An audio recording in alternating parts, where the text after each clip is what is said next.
আসসালামু আলাইকুম।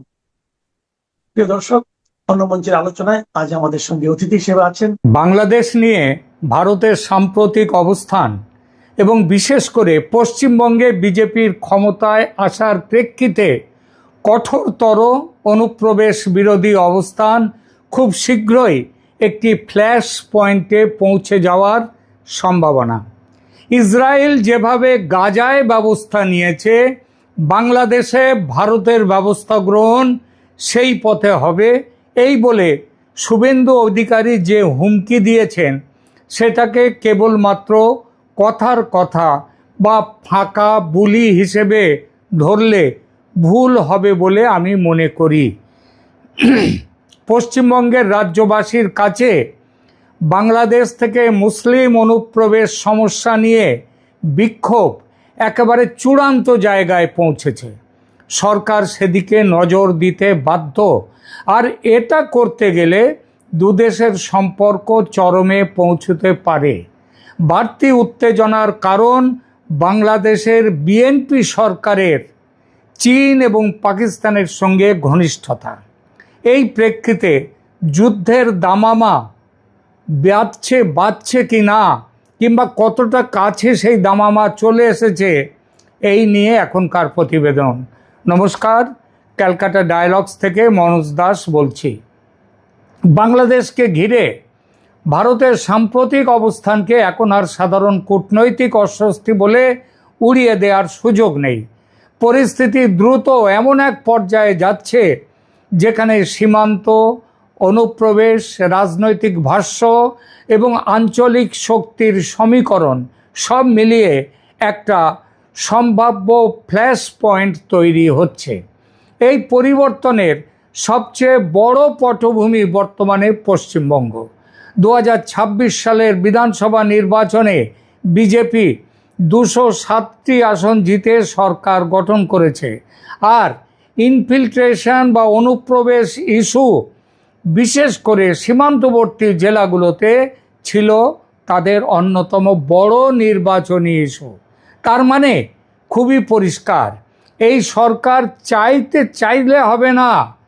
এই সরকার চাইছে তা নয়, বরং রাজনৈতিকভাবে বাধ্য হয়েই তাকে অনুপ্রবেশ বিরোধী কঠোর অবস্থান নিতে হবে। কারণ নির্বাচনী প্রতিশ্রুতি যখন নিরাপত্তা প্রতিশ্রুতিতে রূপ নেয়, যখন রাজ্যের হিন্দু জনসংখ্যার অস্তিত্বের পক্ষে বিপজ্জনক পরিস্থিতি চলে আসে, তখন সরকার সেটিকে ফাঁকা স্লোগান হিসেবে ফেলে রাখতে পারে না।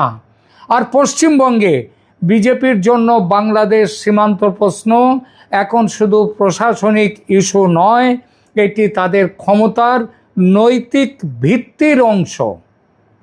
আমরা দেখেছি সরকার গঠনের পর সীমান্তে বেড়া দেওয়ার কাজ ত্বরান্বিত করতে শুভেন্দু অধিকারীর বিজেপি সরকার 45 দিনের মধ্যে বিএসএফকে জমি হস্তান্তরের কথা বলেছে এবং কাজ শুরু হয়ে গেছে। এই একটি সিদ্ধান্তই বলে দেয় যে নতুন সরকার সীমান্ত প্রশ্নকে নীতিগত অগ্রাধিকার হিসেবে দেখছে এবং বাংলাদেশ সীমান্তকে তারা এখন নিরাপত্তা রাজনীতির কেন্দ্রীয় একটা অক্ষ বানাতে চাইছে। এখন প্রশ্ন হচ্ছে, এই কঠোরতা কোথায় গিয়ে থামবে?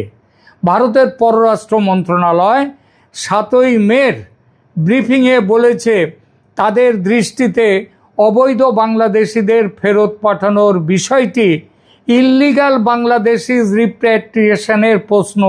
কোনো শরণার্থী যা ওই বাংলাদেশের সংসদে ওই তাদের আক্তার হোসেন পচাডিম যে কথাটা বলেছিলেন সেটা নয়।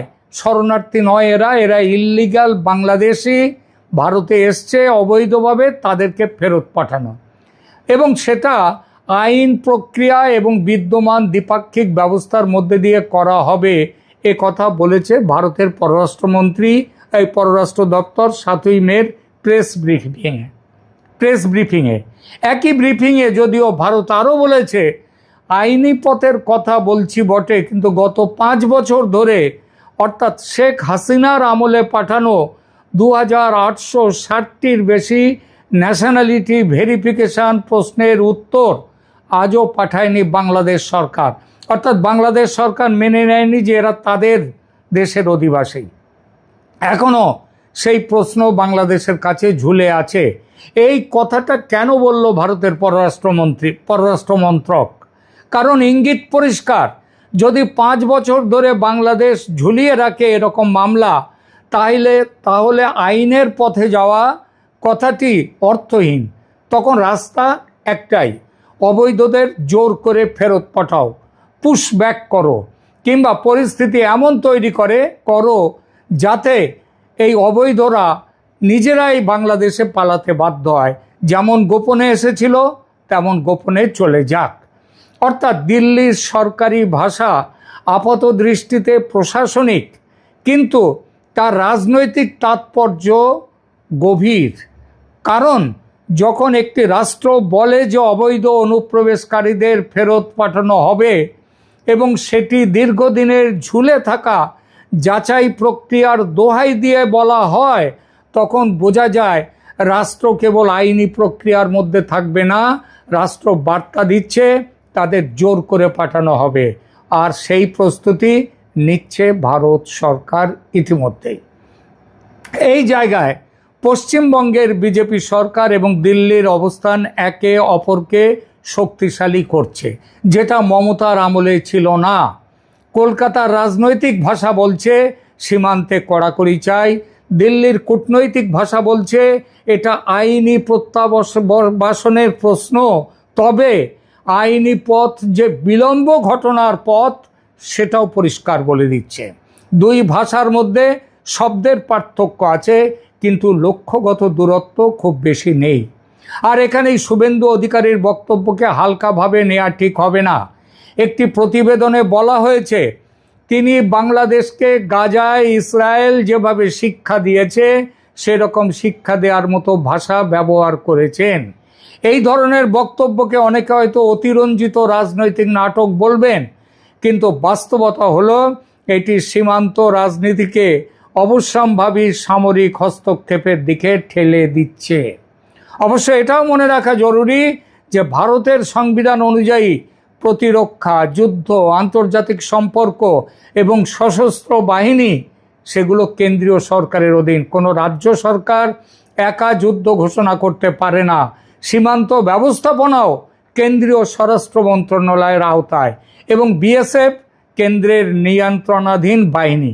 সুতরাং শুভেন্দুর ভাষা সরাসরি যুদ্ধ পরিকল্পনা নয়, কিন্তু সেটা কেন্দ্রীয় সরকারকে হার্ড লাইনে ঠেলে দিতে যথেষ্ট এবং যুদ্ধ সদৃশ মনস্তত্ত্ব গঠনের রাজনৈতিক ভাষা তৈরি করে যে দিচ্ছে শুভেন্দুর এ কথা বলাই যায়। এবং অনেক সময় ইতিহাসে সবচেয়ে বিপজ্জনক মোড়টি কিন্তু এখানেই তৈরি হয়, এভাবেই তৈরি হয়। যুদ্ধ শুরু হওয়ার অনেক আগে জনমনে যুদ্ধের মানসিকতা তৈরি হয়, প্রতিবেশী রাষ্ট্রকে নিরাপত্তা ঝুঁকি হিসেবে প্রতিষ্ঠা করা হয়। আর সেই প্রতিষ্ঠার মধ্যে বাস্তবতা থাকলে তো কথাই নেই, তাহলে তো সোনায় সোহাগা। মানুষের ভেতরে এই ধারণা ঢোকানো হয় যে কঠোরতা ছাড়া আর কোনো পথ খোলা নেই।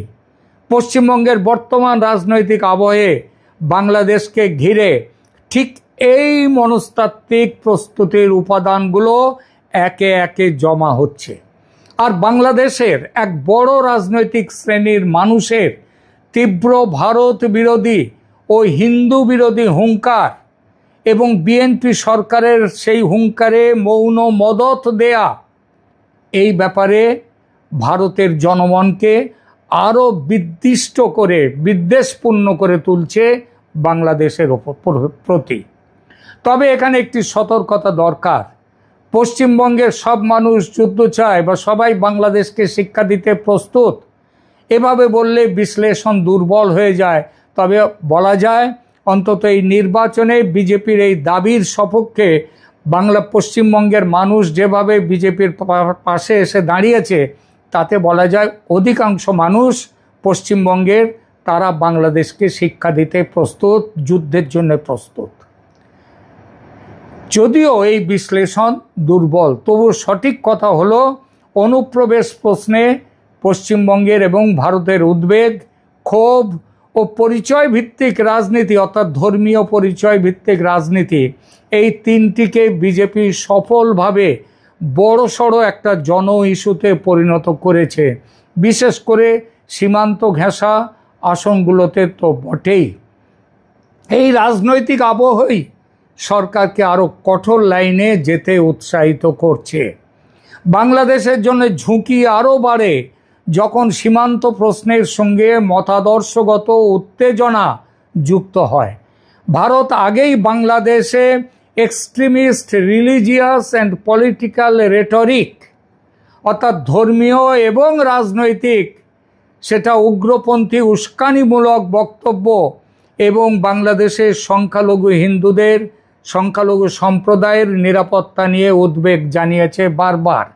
ভারত বারবার আরও বলেছে বাংলাদেশের কিছু এক্সট্রিমিস্ট এলিমেন্টস ভারত বিরোধী ফলস ন্যারেটিভ তৈরির চেষ্টা করছে, আর বর্তমানের বিএনপি সরকার সেই চেষ্টাকে, সেই ন্যারেটিভকে চেপে দেওয়ার বদলে তাদেরকে উস্কানি দিয়ে চলেছে। অর্থাৎ দিল্লির চোখে সমস্যা শুধু অবৈধ অনুপ্রবেশ নয়, সমস্যা হচ্ছে সীমান্তের ওপারে কী রকম রাজনৈতিক পরিবেশ তৈরি হচ্ছে সেটা।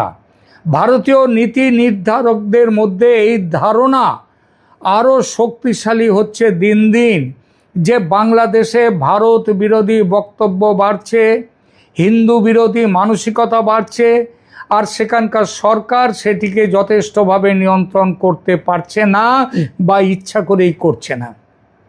তাহলে সীমান্তে সেজন্যই কঠোরতার জন্য ভারতের রাজনৈতিক ও কূটনৈতিক যুক্তি আরও শক্তিশালী হবে। এই জায়গায় বাংলাদেশের অভ্যন্তরীণ রাজনীতির দিকটি গুরুত্বপূর্ণ, কারণ দিল্লি সবসময় একটি কথাই বলে এসেছে, বাংলাদেশে অন্তর্ভুক্তিমূলক সেখানে রাজনৈতিক পরিবেশ আসুক, আওয়ামী লীগ ফিরে আসুক।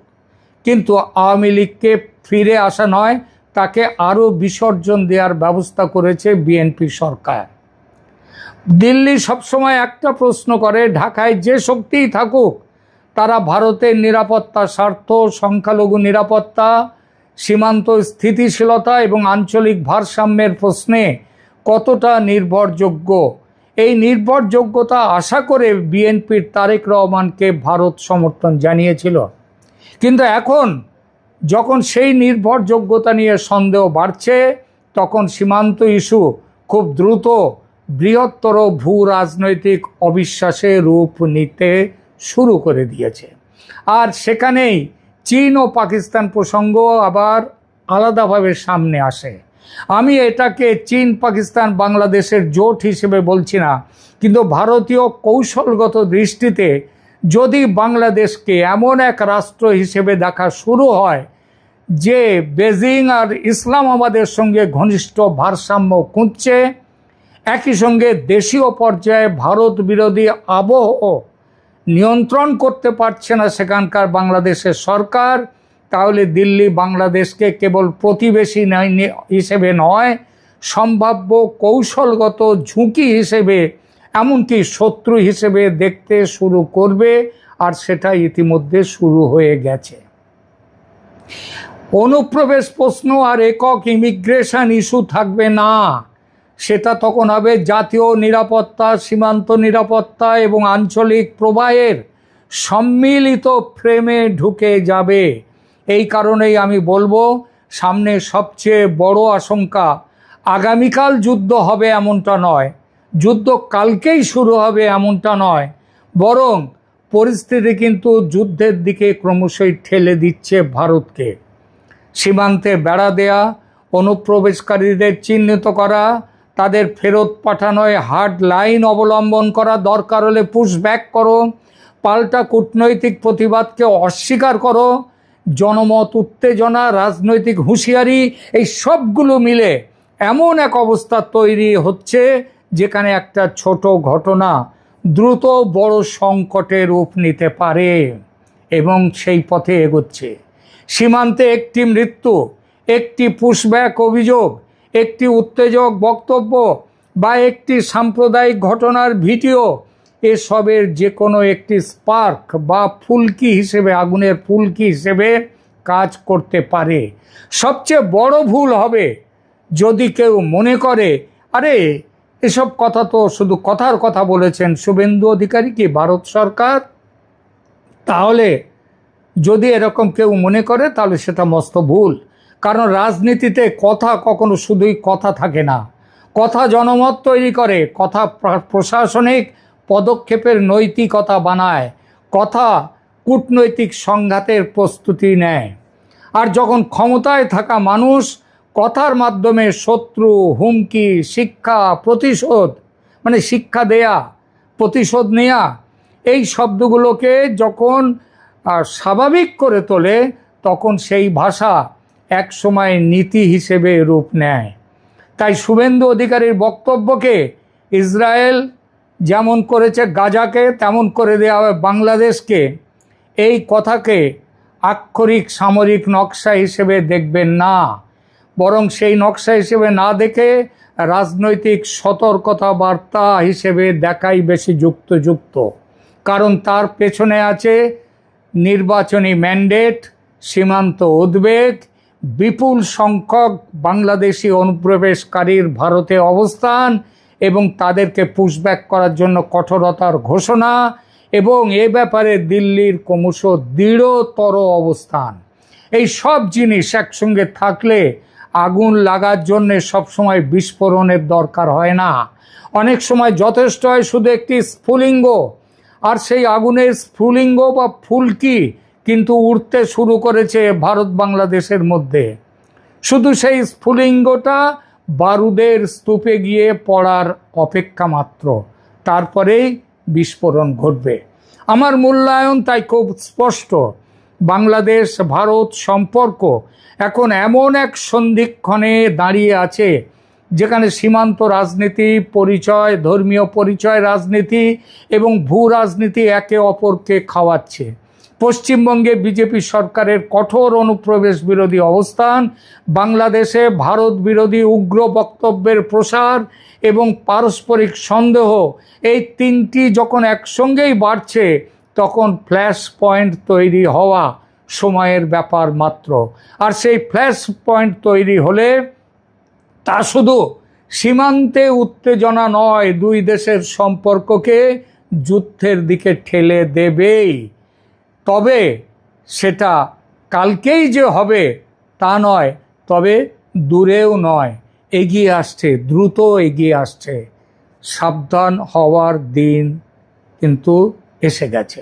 ধন্যবাদ।